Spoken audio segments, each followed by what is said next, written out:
السلام علیکم ورحمۃ اللہ وبرکاتہ۔ زندگی میں ہمارے پاس بے شمار نعمتیں اللہ تعالیٰ کی دی ہوئی ہیں جن کو ہم دن اور رات استعمال کرتے ہیں، اور ان کو استعمال کرنے میں کوئی حرج نہیں ہے جب تک کہ انسان اللہ تعالیٰ کا شکر گزار بندہ بنا رہے اور ان نعمتوں کو ضائع نہ کریں۔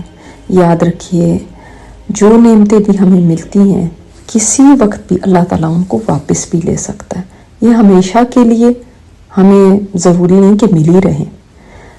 کبھی کسی کی ناشکری، کسی کے منہ سے بولے ہوئے الفاظ، کوئی ایسا کام ہو سکتا ہے جس کی وجہ سے نعمت کا زوال آ جائے اور نعمت چھین لی جائے۔ کتنے لوگوں کو آپ دیکھتے ہیں اچھے بھلے تندرست ہوتے ہیں، ایک دم بیماری آ لیتی۔ کتنے لوگ ایسے ہوتے ہیں پہلے بہت مال اور دولت میں کھیل رہے ہوتے ہیں اور اس کے بعد فقیر ہو جاتے ہیں۔ تو کبھی بھی نعمتوں کو یہ نہ سمجھیں کہ میرے پاس اگر آج ہیں تو کل بھی ہوں گی۔ ہمیشہ نعمت ملنے پہ عاجزی اختیار کیے رکھیں۔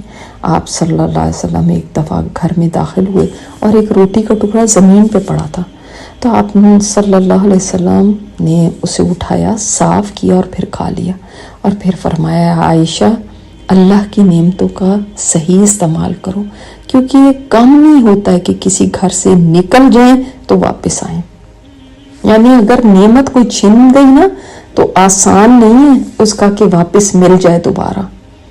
ہم نے شاید سمجھا ہے کہ یہ نعمتیں آج ہیں تو بس چلتی ہی رہیں گی، کون ہم سے چھینے گا، لیکن ہم اپنے ارد گرد اگر نظر دوڑا کے دیکھیں تو بے شمار لوگ آپ کو ایسے نظر آتے ہیں جن کے پاس پہلے بعض نعمتیں تھیں اور اس کے بعد وہ چھن گئی تو وہ روتے رہتے ہیں کہ کاش ہم اس وقت قدر کر لیتے۔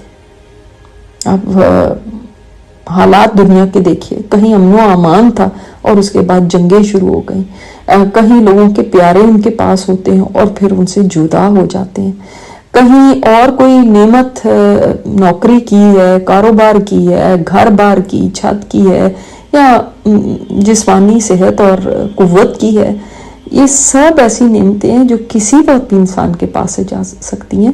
آپ صلی اللہ علیہ وسلم نے فرمایا جن نعمتوں کا انسان سب سے زیادہ جن کو فار گرانٹیڈ لیتا ہے، جن کو کچھ نہیں سمجھتا، جن کی قدر نہیں کرتا، وہ یہ ایک صحت کی نعمت ہے اور ایک فراغت ہے۔ ہم اکثر ان چیزوں سے غافل رہتے ہیں کہ یہ بھی ضروری ہے کہ ہم ان کا شکر ادا کرتے رہیں اور ہر وقت کمپلینٹ کا، ہر وقت شکایت کا رویہ نہ رکھیں۔ ابن مبارک نے فرمایا کہ بنی اسرائیل کی ایک عورت تھی، اس نے اپنے بچے کی نجاست کو روٹی کے ٹکڑے سے صاف کیا، پھر اس روٹی کے ٹکڑے کو ایک سوراخ میں ڈال دیا، تو اللہ تعالیٰ نے اس پر بھوک مسلط کر دی، یہاں تک کہ اس نے وہی روٹی کا ٹکڑا نکالا اس سوراخ سے اور کھا لیا۔ سمجھ آئی بات؟ بہت ڈرا دینے والی بات ہے۔ اللہ تعالیٰ کو اس کا یہ عمل اتنا برا لگا کہ اللہ تعالیٰ نے اسی عورت کے اوپر ایسی بھوک مسلط کی اور اس کو وہی روٹی کھانی پڑی جس سے اس نے اپنے بچے کی نجاست کو صاف کیا تھا۔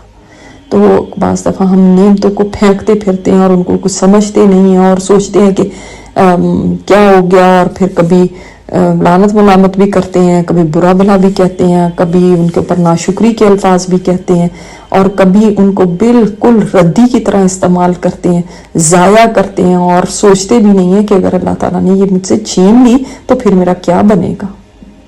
اس لیے لہٰذا نعمتوں کا شکر ادا کریں، ان کو صحیح استعمال کریں، ان کو پا کے اللہ تعالیٰ کے آگے جھکے رہیں۔ اللہ تعالیٰ ہمیں شکر گزاری کی توفیق عطا فرمائے، نعمتوں کے زوال سے بچائے۔ السلام علیکم ورحمۃ اللہ وبرکاتہ۔ یہ اسپیکر استاذہ نجیحہ ہاشمی ہے۔ ان کی مزید آڈیو سننے کے لیے لاگ ان کریں الرحمہ.org پر۔